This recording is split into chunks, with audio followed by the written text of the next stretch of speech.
Shalom Bapak Ibu Saudara yang dikasihi Tuhan.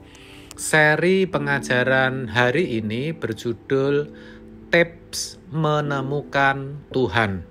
Saudara, banyak ayat dalam Alkitab yang menyiratkan bahwa sebagai umat pilihan Allah, kita harus berjuang menemukan Dia. Matius 7 ayat 7-8, mintalah, maka akan diberikan kepadamu. Carilah, maka kamu akan mendapat. Ketoklah, maka pintu akan dibukakan bagimu. Karena setiap orang yang meminta, menerima, dan setiap orang yang mencari, mendapat, dan setiap orang yang mengetok, baginya pintu dibukakan. Dikatakan di sini, carilah, kamu akan mendapat. Setiap orang yang mencari, mendapat. Sedangkan penulis Amsal berkata, Aku mengasihi orang yang mengasihi aku, dan orang yang tekun mencari aku akan mendapatkan daku. Amsal 8 ayat 17. Di sini bahkan lebih tegas dikatakan orang yang tekun mencari Tuhan akan mendapatkannya. Penulis kitab Ibrani juga menuliskan hal yang senada.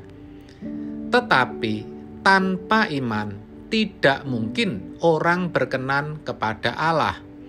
Sebab barang siapa berpaling kepada Allah, ia harus percaya bahwa Allah ada dan bahwa Allah memberi upah kepada orang yang sungguh-sungguh mencari Dia. Ibrani 11 ayat 6. Di sini dikatakan Allah akan memberi upah kepada orang yang sungguh-sungguh mencari Dia. Dan tentu masih banyak lagi ayat-ayat yang bisa kita temukan dalam Alkitab yang mengisyaratkan bahwa Allah memang menghendaki umat pilihannya untuk bisa menemukan Dia. Dalam Yeremia 29 ayat 13 mengatakan bahwa Allah sendiri berkenan ditemukan ketika kita mencari Dia dengan segenap hati. Memang ada kalanya Tuhan sendiri menyatakan dirinya melalui kehadirannya, yaitu pada waktu kita dalam suatu pergumulan. Dia hadir memberi pertolongan sehingga kita bisa lolos dari suatu persoalan atau bahaya.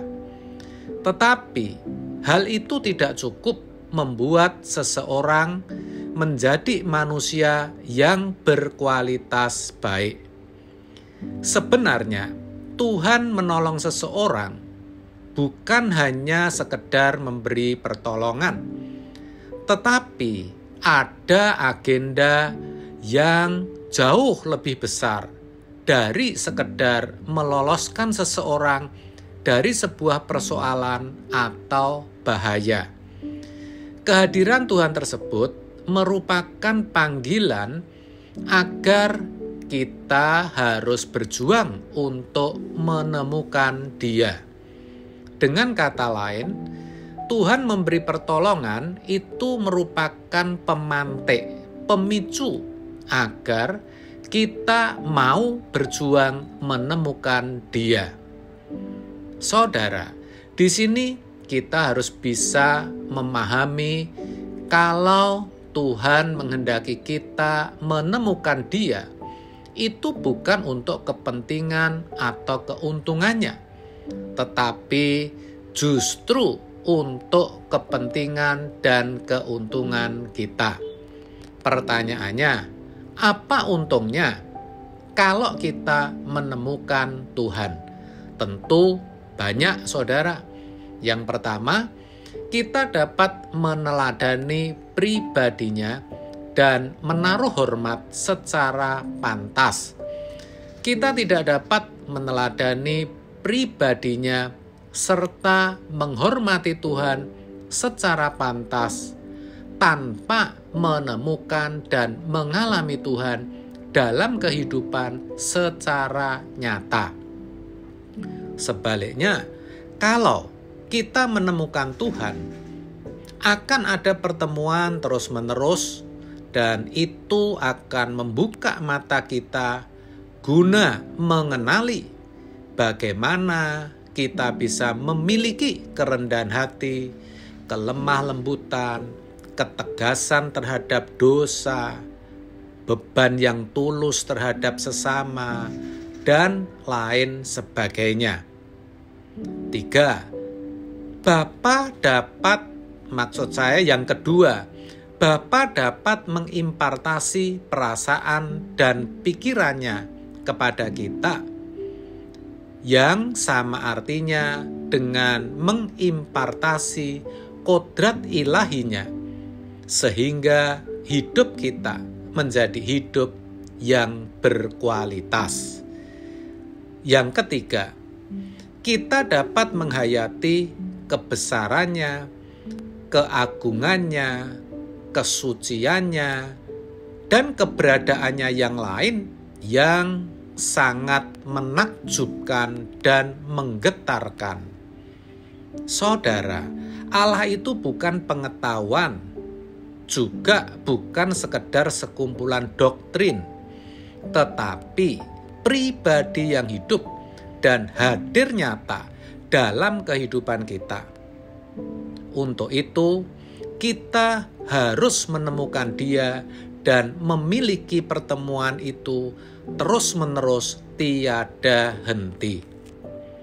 Pertanyaannya, bagaimana agar kita bisa menemukan Tuhan? Apa tipsnya? Caranya, yang pertama, kita harus mau melepaskan diri dari segala ikatan dunia. Filipi 3 ayat 7-9. Dan yang kedua, kita mesti membangun kesucian. Itu artinya kita meninggalkan segala yang najis yang tidak berkenan kepada Allah. 2 Korintus 6 ayat 17-18. Dan satu hal, saudara, kalau kita menemukan Tuhan, akan ada perubahan hidup yang signifikan. Yang pertama, kita akan memiliki kualitas moral sebagai anak-anak Allah. Yang kedua, keindahan dunia menjadi semakin pudar. Yang ketiga, kita akan menaruh hormat setinggi-tingginya kepada Allah.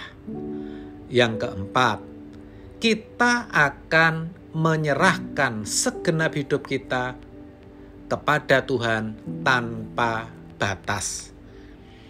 Sayangnya, kenyataan banyak orang Kristen hanya mau menikmati pertolongan Tuhan, tetapi tidak mau bertumbuh dalam pengenalan akan Tuhan secara konkret.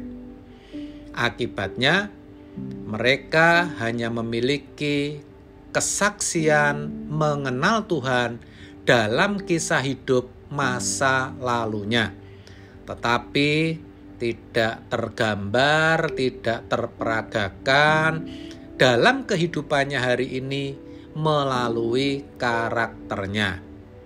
Mereka hanya bersentuhan dengan kuasanya, tetapi tidak dengan pribadinya. Orang seperti ini kelak pasti kecewa, sebab akan ditolak masuk ke rumah Bapa.